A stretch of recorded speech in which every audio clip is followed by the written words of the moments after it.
Tidur dah cukup 8 jam tapi bila bangun je rasa macam baru lepas kena belasah? Berhenti salahkan. Kurang tidur. Fakta klinikal. Kelesuan kronik adalah red flag ada organ dalaman anda yang tengah struggle. Jom buat medical check. Punca pertama, iron deficiency anemia, kekurangan zat besi. Sel darah merah atau hemoglobin bertugas membawa oksigen ke otak dan otot. Bila zat besi kurang, darah anda kosong. Secara biologi, badan anda sedang lemas dari dalam akibat kurang oksigen. Sebab tu duduk diam pun rasa penat sangat. Punca kedua, insulin resistance, rintangan insulin.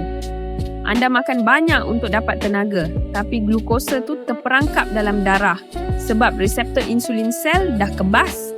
Akibatnya, sel badan tak dapat tenaga langsung. Inilah punca anda selalu mengantuk dan lesu melampau lepas makan. Ketiga, obstructive sleep apnea, OSA. Anda ingat anda tidur lena, padahal saluran pernafasan anda tersekat dan otak terpaksa kejutkan anda beratus kali semalaman. Untuk bernafas, anda hilang fasa deep sleep sepenuhnya. Patutlah bangun pagi terus rasa sakit kepala dan drained.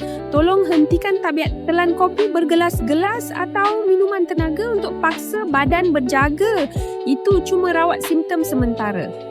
Cara klinikal yang betul, pergi klinik dan buat ujian darah untuk full blood count, HbA1c, gula dan thyroid. Cari punca klinikal sebenar.